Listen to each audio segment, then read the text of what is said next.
mismong mga kamag-anak, hindi na masikmura. Oh. Yung sa tingin nila ay ginagamit na pangkorap nitong pamahalang ito. Hindi na sila masikmura.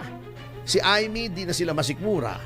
Si Alfred Romualdez, matino ito, kilala ko ito personally. Apo. Actually. Bakit daw biglang naisipan naman from out of the blue na ayusin yung San Juanico Bridge at pagkalaki-laki pa daw ng budget. Hindi pala 800 million, 900 million, 1 5 billion. billion pala. 7! 7 na. 7 billion! Speaking of away magpipinsan, di ba? Biglang lumabas. Si Mayor Alfred Romualdez na pinsan din. Asawa ng friend ko yan, si Kring Kring Gonzales. Ganun ba? Yes. Oo. Hindi ko alam kung kung kapatid ba niya, kapatid yata niya yung asawa ni Michelle Dairit. Yun lang hindi Oo. ko. Yung kapatid ng kaibigan ko, very close sa akin, na si Opo. Christine Dairit. Alam ko, Romualdez ang asawa nun eh. Anyway, ang alam ko, si Alfred ay mayor ng Tacloban. Na nakakapanalo lang, ano? Opo. At ang kanya namang tinutulig sa ngayon, kasi yun daw San Juanico Bridge. Di ba naglabas na siya ng pahayag? Yes.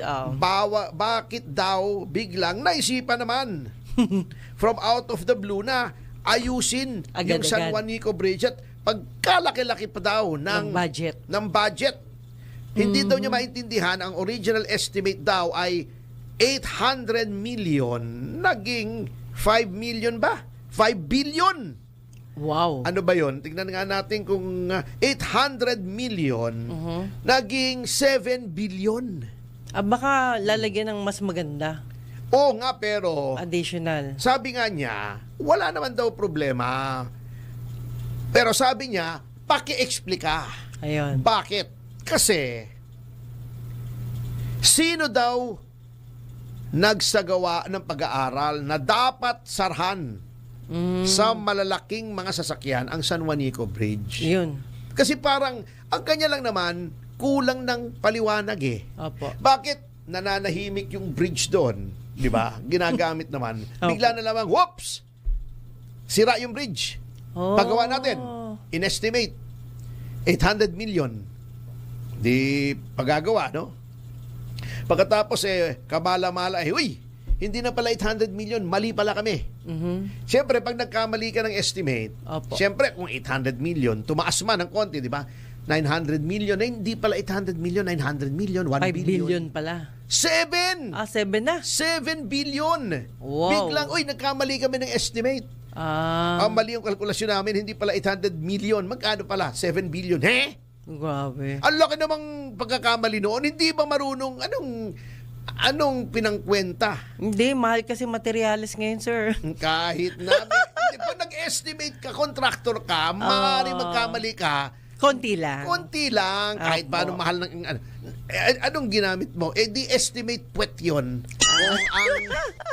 Logarithm estimate mo, 800 million, 7 billion pala. Logarithm yung ginamit.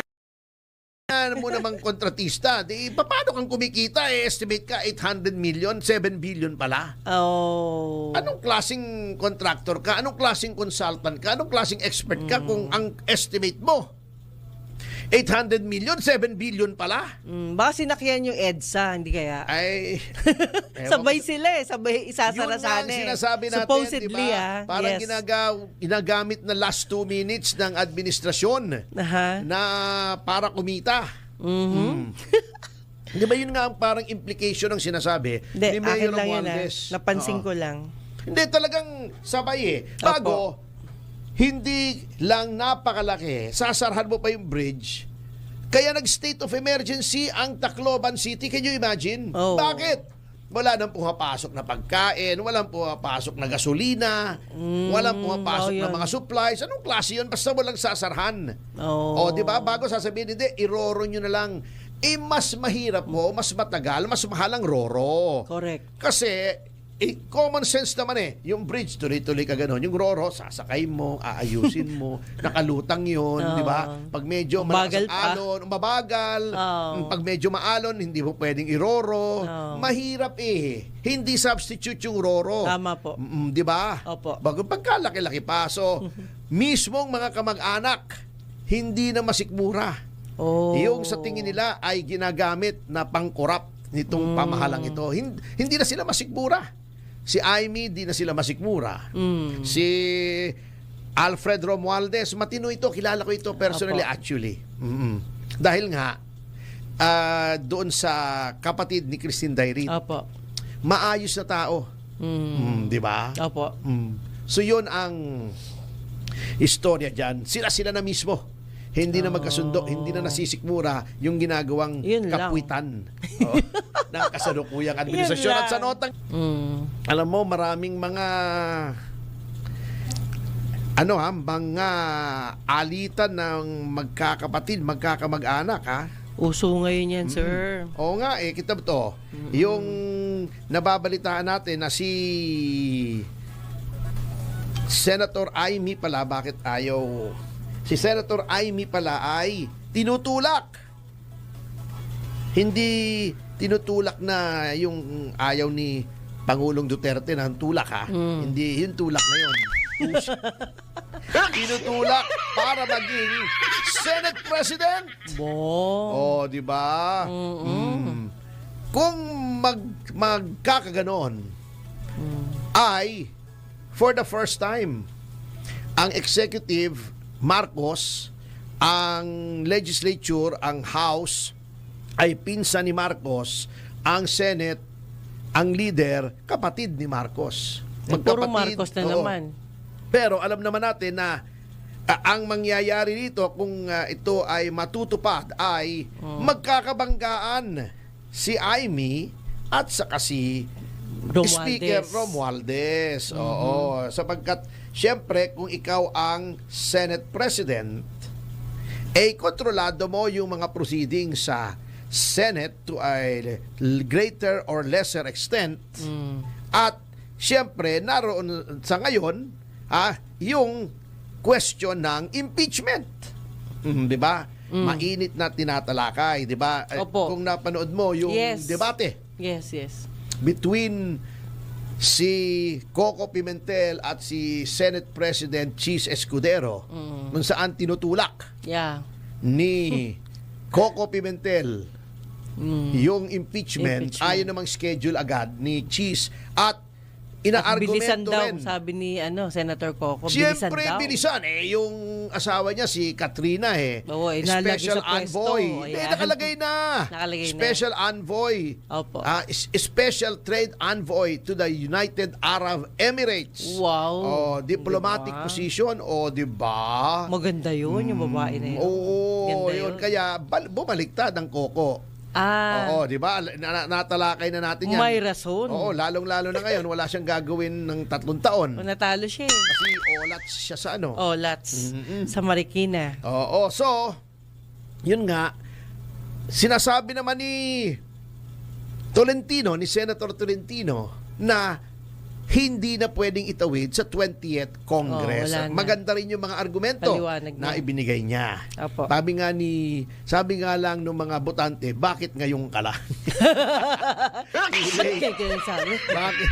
Kakampi ka rin naman pala kay Duterte. Sara. Late pa, tapos na yung eleksyon. Ang nangyari, sa kangkungan pinulot. Pati siya nawala, sayang. Yun din pala yung stand niya. Bakit hindi pa niya sinasabi noon? Diba? Kasi ang dami talagang nagalit sa mga bumaliktad. Totoo. Katulad ni Governor Gwen. Noong Pangulo si Duterte. Ginang Arroyo. Arroyo siya.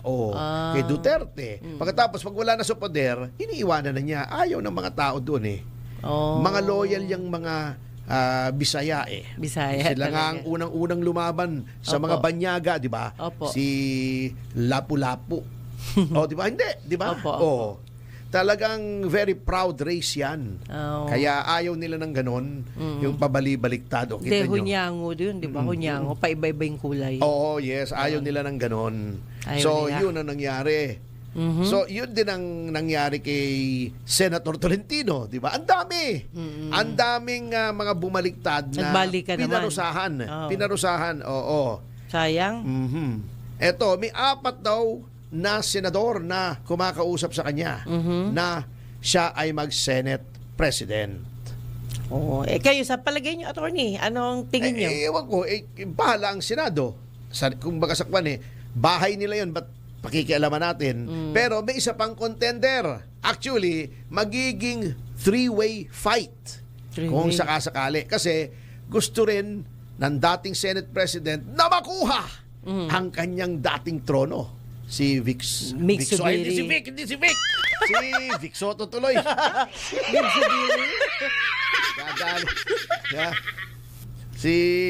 Si Tito Soto. Tito Soto. Si Tito Soto. Naisip ko tuloy yung kay Pepsi Paloma.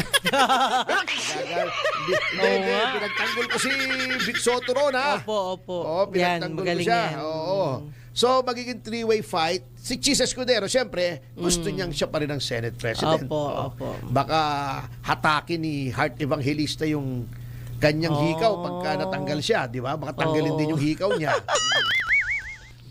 Gusto ni Amy siya. Kasi para ma-counterbalance yung pinsan niya.